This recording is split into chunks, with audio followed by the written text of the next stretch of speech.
बच्चों मैंने आपके साथ question number 15 sequence in series के डिस्कस किए थे। आज मैं क्वेश्चन नंबर 16 के साथ डिस्कशन स्टार्ट कर रहा हूँ। तो सबसे पहले ये है आपका क्वेश्चन नंबर 16। तो क्वेश्चन नंबर 16 और जो स्पेसिफिक क्वेश्चंस होंगे वो मैं आपके साथ डिस्कस करता रहूँगा।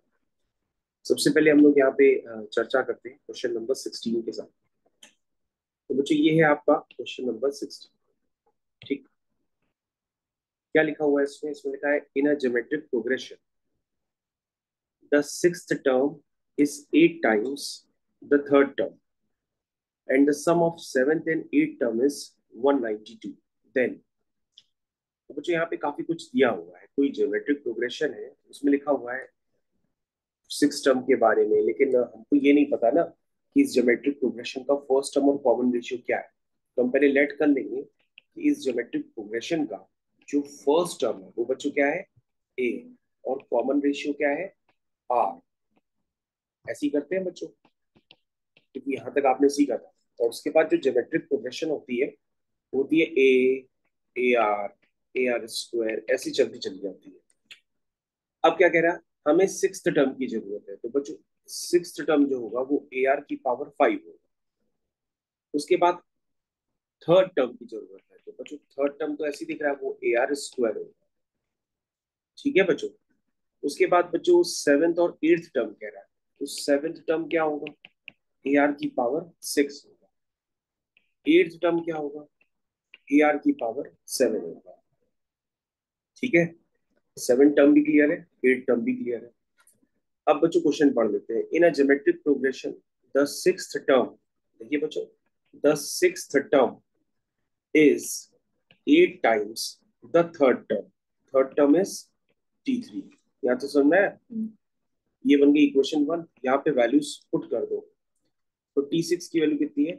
ए आर की power 5 is equal to 8 times T3 की वैल्यू कितनी है? A r square. तो बच्चों अगर हम इसको सिंप्लीफाई करते हैं तो ये क्या आएगा? ए आर की power 5 minus 8 a r square is equal to 0। यही आएगा। ये बच्चों इसमें से कॉमन ले लेंगे, और कुछ और भी कॉमन आएगा तो उसको भी कॉमन ले लेंगे। क्या कॉमन आ रहा है? ए आर स्क्वायर पूरा कॉमन आ रहा है। तो ये हो गया आर की power 3 minus 8 is equal to 0। अब बच्चों ए आर स्क्वायर तो 0 के इक्वल हो नहीं सकता है ना। तो 0 किसको होना पड़ेगा? आर क्यूब माइनस 8 को 0 होना पड़ेगा। तो बच्चों इसको हम फैक्टर कर देंगे। हम क्या कर देंगे इसको? हम इसको लिख देंगे कि ये आर क्यूब माइनस 2 का क्यूब है। क्या है ये? आर क्यूब माइनस 2 का क्यूब इज इक्वल टू 0। इसके फैक्टर कर देंगे तो हो जाएगा आर माइनस 2। इसको ओपन करेंगे, A square plus B square plus A, यानी कि 2 इंटू आर। यहाँ तक समझ में आ गया? तो बच्चों यहाँ से आर इज इक्वल टू 2 आ जाएगा। और बच्चों ये वाला जो एक्सप्रेशन है जो है r square plus 2 r plus 4, इसका बच्चों अगर आप देखोगे तो डी नेगेटिव आ रहा होगा। ध्यान से देखो, इसका जो डिस्क्रिमिनेंट होता है ना वो कैसा आ रहा है? नेगेटिव आ रहा है। तो यहाँ से कोई आपको रूट नहीं मिलेगा।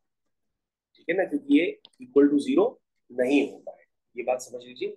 डिस्क्रिमिनेंट किसी भी क्वाड्रेटिक इक्वेशन का क्या होता है? B square minus 4ac। ठीक है ना। किसी भी क्वाड्रेटिक इक्वेशन के रूट्स तभी एग्जिस्ट करते हैं जब उसका डिस्क्रिमिनेंट क्या हो? या तो 0 से बड़ा हो, या तो 0 से बड़ा हो, या इक्वल टू 0। तो अगर आप इस क्वाड्रेटिक इक्वेशन को कंपेयर करेंगे A X square plus B X plus C से, तो यहाँ पे A1 है, B2 है और C4 है। और बच्चों जो डिस्क्रिमिनेंट होता है वो होता है बी स्क्वायर माइनस 4ac। इसको बच्चों जो आप निकालेंगे तो ये वैल्यू नेगेटिव आएगी, क्योंकि 4 माइनस 16 इज नेगेटिव नंबर। तो ये नेगेटिव होने की वजह से ये अपने कोई भी रूट्स नहीं दे पाएगा, मतलब ये फैक्टराइज नहीं हो पाएगा।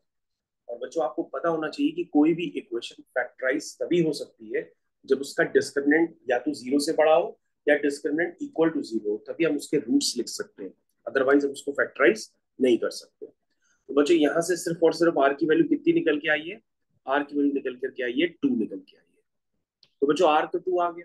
अब हम देखते हैं कि हमारे पास और यहाँ पे क्या पॉसिबल डाटा था। लिखा था sum of the seventh and eighth term. क्या लिखा था? सम ऑफ द सेवेंथ, ठीक है, एंड एट्थ टर्म इज 192। ऐसा भी हमारे पास कुछ गिवन है। तो जो सेवेंथ टर्म क्या होगा, सेवेंथ टर्म होगा ए आर की पावर 6, और एट्थ टर्म क्या होगा, वो होगा ए आर की पावर 7 इज इक्वल टू 192। इसमें से बच्चों क्या कॉमन ले सकते हैं, तुमको आंसर ए आर की पावर 6, तो अंदर क्या बचा, 1 प्लस आर, ये तो बचा बच्चों, ए आर की पावर 6 कॉमन लेंगे तो अंदर क्या बचेगा, 1 plus r is equal to क्या, 192। बच्चों हम आर निकाल चुके हैं 2, तो आर की वैल्यू यहाँ पुट कर देंगे 2, तो ये हो जाएगा a इंटू टू की पावर 6, और बच्चों 1 प्लस 2 हो जाएगा 3 इज इक्वल टू 192। इसको बच्चों हम सॉल्व कर लेंगे, तो a हमारा आ जाएगा 2 की पावर 6 इंटू 3 अपॉन 192। इसको बच्चों सॉल्व कर लेते हैं, तो 3 1 जा 3, ये बच्चों क्या आएगा, 3 6 जा 18 और 3 4 जा 12। बच्चों 2 की पावर 5 क्या होता है, 32 होता है, और 2 की पावर 6 क्या होता है, 64 होता है। 64 अपॉन 64 क्या हो गया, 1। तो बच्चों a 1 है और r आपने पहले ही निकाल लिया था कि 2 है। अब बच्चों हम इसका ऑप्शन चेक कर लेते हैं। इसके जब हम लोग ऑप्शन चेक करेंगे तो उसमें लिखा है काफी सारे ऑप्शंस दिए, तो सबसे पहले लास्ट वाला ऑप्शन देखो, लिखा है common ratio of GPS half, तो बच्चों ये तो रॉन्ग हो गया। First term of a GP is 2, ये भी बच्चों रॉन्ग हो गया। ठीक है ना, देखो ये दोनों ऑप्शंस क्या हो गए, रॉन्ग हो गए। उसके बाद क्या कह रहा है, बाकी दो ऑप्शंस बचे हैं बच्चों, उनको देखना पड़ेगा। क्या कह रहा है, the sum of the fifth to seventh terms, कह रहा है कहां से लेके कहां तक सम, फिफ्थ टर्म से लेकर के कहां तक बच्चों, फिफ्थ टर्म से लेकर के। बच्चों इस ऑप्शन को निकाल लो, अगर ये आंसर आ जाता है तो ठीक है, नहीं आता है तो फिर दूसरे वाले पे ऑटोमेटिक टिक कर देना। क्या लिखा है, the sum of the fifth to कहां तक, 11th, फिफ्थ टू 11 टर्म तक का सम कितना है, 2032। इसको हम चेक कर लेते हैं। बच्चों जो फिफ्थ टर्म होगा वो क्या होगा, फिफ्थ टर्म की वैल्यू बताइए, ए आर की पावर 4 होगी, ये तो सबको समझ में आता है। और सिक्स टर्म की वैल्यू कितनी होगी, ए आर की पावर 5 होगी। और बच्चों 11 टर्म की वैल्यू कितनी होगी, ए आर की पावर 10। चलो इस सम को इवेल्युएट करते हैं। बच्चों जीपी का सम अगर आपको इवेल्युएट करना हो तो मैंने उसका एक तरीका भी बताया था कि सम का जो है निकालने से पहले कॉमन रेशियो देख लो क्या है, कि कॉमन रेशियो अगर आपका 1 से बड़ा है तो सम का फॉर्मूला मैंने आपको ऑलरेडी बता रखा है कि a टाइम्स आर की power n minus one upon r minus one, तो ये वाला फॉर्मूला आप यूज करेंगे। बच्चों अब बस आपको ये देखना है कि इसमें नंबर ऑफ टर्म्स कितने हैं, तो आप काउंट कर लीजिए 5 से 11 तक कितने हैं। तो 5 6 7 8 9 10 11, 7 टर्म है। तो बच्चों 7 टर्म का सम निकालना है, तो इन सातों टर्म का सम बच्चों हम डायरेक्ट निकाल लें। फर्स्ट टर्म आपका ए आर की पावर 4 है, ठीक है। और कॉमन रेशियो बच्चों सीरीज का कितना है, कॉमन रेशियो निकालने के लिए हम सेकंड टर्म को फर्स्ट टर्म से डिवाइड करेंगे, तो कॉमन रेशियो बच्चों कितना आएगा, आर ही आएगा। तो हम सम लिख दे डायरेक्टली 7 टर्म्स का, वो क्या होगा, ए, फिर क्या होता है आर की power n minus one upon r minus one. अब बच्चों यहाँ पे वैल्यूज पुट कर दो, ए कितना है, ए है बच्चों आपका 1, आर कितना है 2, तो 2 की पावर 4। बच्चों 2 की पावर 7 माइनस वन, तो बच्चों 2 की पावर 6 कितना होता है, 64, और 64 इंटू 2 कितना होगा, 128। 128 में से 1 माइनस करेंगे तो 127 अपॉन 2 माइनस वन 1। बच्चों 2 की पावर 4 कितना होता है, 16। 16 इंटू 127 सॉल्व करो और चेक करो बच्चों क्या ये वही आंसर आ रहा है, एक बार जरा आप सभी लोग चेक कर लीजिएगा। तो आपको चेक करना है 16 इंटू 127, ये वैल्यू आ रही है 2032। कितनी आ रही है, 2032। 2032 बच्चों आने का क्या मतलब है कि आपने जो सोचा था वो क्या है, सही है, यानी कि आपका ये ऑप्शन क्या हुआ, सही हो गया। तो बच्चों ये मोर देन वन का तो क्वेश्चन नहीं है, तो ये आप 16 का ए पार्ट एक बार चेक कर लीजिए जरा, आ रहा है कि नहीं आ रहा है।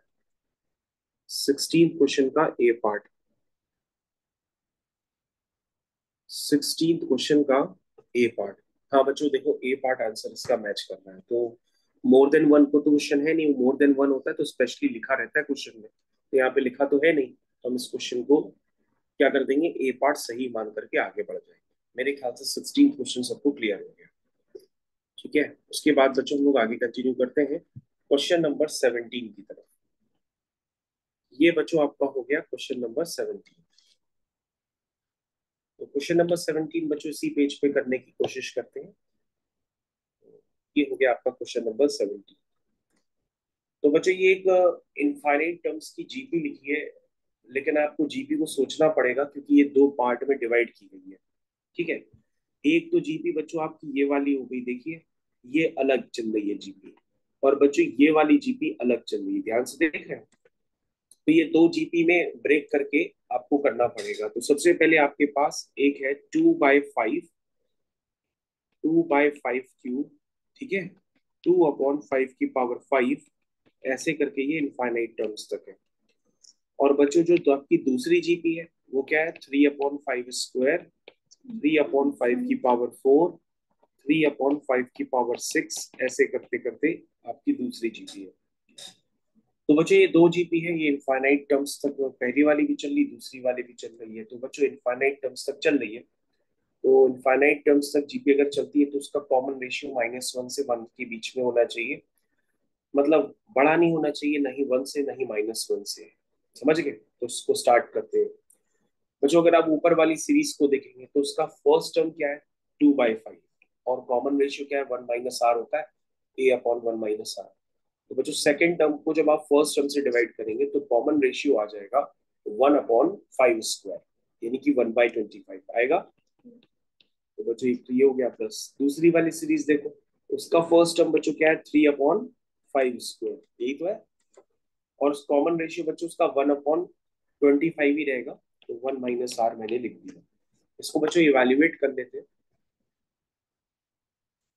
बच्चों उसको आप थोड़ा ढंग से इवेल्युएट करिएगा, हो सकता है गलती भी हो जाए आपसे।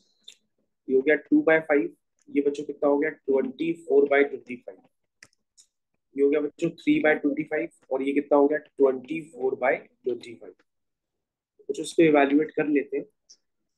तो ये हो गया 2/5, और नीचे क्या है, 24/25। फिर क्या है बच्चों, 3/25। फिर क्या है, 24/25, ऐसे ही तो लिखा हुआ। सिंप्लीफाई करते हैं, ये 2 1 जा 2, ये 2 1 जा 2, 2 2 जा 4, और ये हो गया आपका 5 5 जा 25। ये 25 से 25 कैंसिल हो गया, ये 3 1 जा 3, और 3 8 जा 24 हो गया। तो बच्चों ये कितना आएंगे, या 5/12 प्लस 1/8। इसको बच्चों थोड़ा सा सॉल्व कर लीजिए, 8 और 12 का हमको एलसीएम बता दीजिए कितना होगा। 48, 36, 48। एक बार आप एलसीएम लेकर के बच्चे चेक कर लीजिए बच्चों, ये 12 और ये 8, 3 4 जा 12, लेकिन 3 की टेबल में 8 थोड़ा ना आता, तो क्या लेंगे आप 2 लीजिए पहले, 2 6 जा 12, 2 4 जा 8, फिर 2 3 जा 6, 2 2 जा 4, और फिर बच्चों 2 आएगा, फिर 3 आएगा, यानी 8 3 जा 24। तो बच्चों इसका एलसीएम जो है आपने ध्यान दिया कितना है, 24। तो 12 2 जा 24, 2 5 जा 10, 8 3 जा 24, 3 1 जा 3, तो ये कितना आया, 13/24। तो बच्चों इस क्वेश्चन का सही आंसर क्या हो गया, बी पार्ट। मेरे ख्याल से सभी को क्वेश्चन नंबर 17 अच्छे से क्लियर हो गया होगा। बस आपको दो पार्ट में ब्रेक करेंगे तो क्वेश्चन जल्दी हो जाएगा। क्वेश्चन नंबर 17 सभी को क्लियर हो गया, उसके बाद हम लोग चलते हैं बच्चों क्वेश्चन नंबर 18 पे।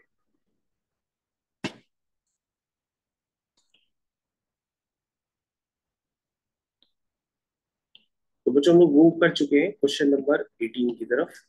देखते हैं क्या हो सकता है उसमें बेस्ट। क्वेश्चन नंबर 18 क्या लिखा है बच्चों, इस वीडियो को हम ब्रेक कर देते हैं।